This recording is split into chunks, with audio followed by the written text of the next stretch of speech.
memang diorang dipanjangkan umur, syukur alhamdulillah. Mungkin untuk keinsafan dan juga menikmati sisa-sisa hidup yang ada gitu. Assalamualaikum warahmatullahi wabarakatuh. Salam sejahtera, salam rupa kepada anda di luar sana konco-koncoku. Welcome to my channel.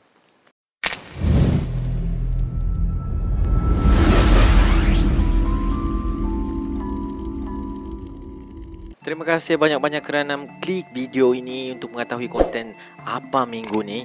Siapa belum subscribe, macam biasalah, please subscribe, turn on your notification, okay? Like, komen dan share juga.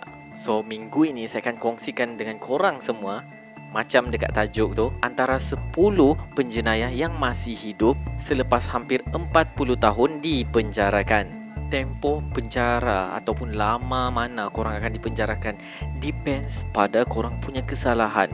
So, lagi besar kesalahan korang, lagi banyak ataupun lagi panjang lah masa korang dipenjarakan. Dan ada pula sampai yang berdekat-dekat lamanya. Tapi siapa yang panjang umur, syukur alhamdulillah sempat untuk bertaubat dan juga melihat keluarga mereka. So, antaranya adalah Johnson Van Dyke Gillespie. Panjang bukan namanya? Disabitkan kesalahan pada tahun 1908 dan telah dipenjarakan sehinggalah pada tahun 1974 guys. Semasa 50 tahun dipenjarakan, dia disahkan dan juga dibawa ke ward psikiatrik guys, iaitu sakit mental lah. Dan doktor baru menyedari sebenarnya selama 50 tahun tu sebenarnya dia bukanlah sakit mental. Dia sebenarnya tidaklah gila macam mana diperkatakan masa perbicaraan tu. Dan apabila dia dibebaskan, dan pada ketika itu umurnya 89 tahun guys. So dalam umur macam tu dia tidak dapat mencari nafkah dan membuat jenayah. Tak tahulah, saya tak pasti jenayah apa, tapi dia kembali ke penjara dan dipenjarakan selama 2 tahun lagi lepas tu. Pada tahun 1976 dia dibebaskan dan dia sempat menikmati hidupnya selama 11 tahun sebelum dia meninggal dunia pada usia 101 tahun. Memang 2 kali guys masuk penjara. Memang panjang umur dia ni. Dan banyak umurnya dihabiskan di dalam penjara. Okey lah kan, daripada dia di luar buat noya dan juga onar. Next, Howard Christensen. Semasa ditahan, umurnya ni baru 16 tahun guys. Memang budak-budak lagi. Dia bersama kawannya telah membunuh gurunya sendiri, dikatakanlah. Dan hukuman telah dijatuhkan ke atasnya dan kawannya. Dan dia telah dijatuhkan hukuman penjara seumur hidup.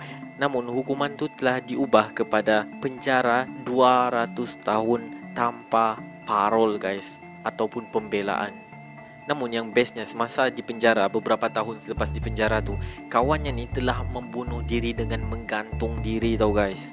So dia pun menjadi lagi macam depression dan juga tertekan.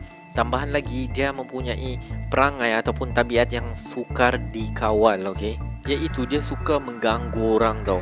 Dia mengganggu sana, dia mengganggu sini. Lepas tu dia tak suka mandi, dia salin baju je. Sampai orang sekelilingnya pun annoying lah dengan dia ni. Sampaikan beberapa kali dia ni menjalani terapi renjatan elektrik pada ketika itu. Dan juga guys, doktor-doktor dekat psikologi sana sampai mempertimbangkan untuk membuat pembedahan otak terhadap dia ni. So dia mempunyai masalah mental dan identiti yang sangat teruk, sampai sukar untuk bergaul dengan banduan-banduan yang lain. Akhirnya pada tahun 1995, warden penjara telah mengutarakan yang better dia ni dibebaskan sahaja kerana dorang di sana sangat sukar untuk menempatkan Christensen ni di mana-mana sel, sebab dia sering mengganggu dan tidak ngam dengan banduan-banduan yang lain. Beberapa tahun akhir sebelum dia dikeluarkan, dia ditempatkan di ward sakit jiwa ataupun sakit mental. Dan akhirnya pada tahun 2001 dia telah dibebaskan selepas dihukum penjara selama 64 tahun guys. Memang panjang umur dia. Selepas 2 tahun dibebaskan, dia pun meninggal dunia. Seterusnya adalah Eddie Collin yang dipenjarakan pada seawal umurnya 21 tahun guys, kerana dadah dan juga membunuh orang dia bersama abangnya sendiri. Dipendekkan cerita, dia mendapat hukuman penjara selama 43 tahun guys. Lepas dia keluar daripada penjara pada usianya 64 tahun, para keluarga besarnya membantu dia untuk menyesuaikan diri dengan keadaan persekitaran. Next adalah Otis Johnson. Dipenjarakan pada usianya 25 tahun. Walaupun Danny tidak mengaku bersalah atas tuduhan membunuh seorang polis, tapi dia telah dipenjarakan guys selama 44 tahun. So semasa kehidupannya di dalam penjara, dia tidak menghubungi keluarganya tau. So bila dia dibebaskan saja, dia sangat keliru kerana zaman telah berubah dan dia hanya dibekalkan dengan 2 tiket bas, kad pengenalan yang lama dan juga duit sebanyak $40. Ketika dibebaskan, dia berumur 69 tahun. Akhirnya dia tinggal di dalam rumah kebajikan dan menjadi seorang sukarelawan yang memberikan makanan terhadap gelandangan. Next adalah John Francis.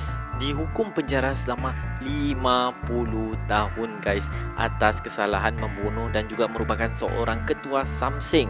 Ketika dibebaskan pada tahun 2018, dia berusia 100 tahun guys, dan juga merupakan banduan tertua di Amerika Syarikat.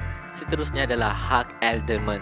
Ketika didapati bersalah, usianya berusia 23 tahun dan telah dijatuhi hukuman penjara seumur hidup kerana telah melakukan perompakan dan juga pembunuhan sebanyak beberapa kali.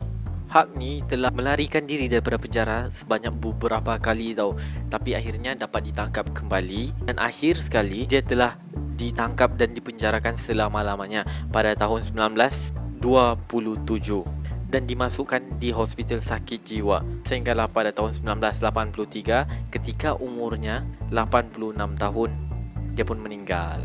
Charles Edward Ford, dia dibagi hukuman semasa usianya 20 tahun dan dia tidak mengaku bersalah guys atas tuduhan membunuh pada tahun 1950-an.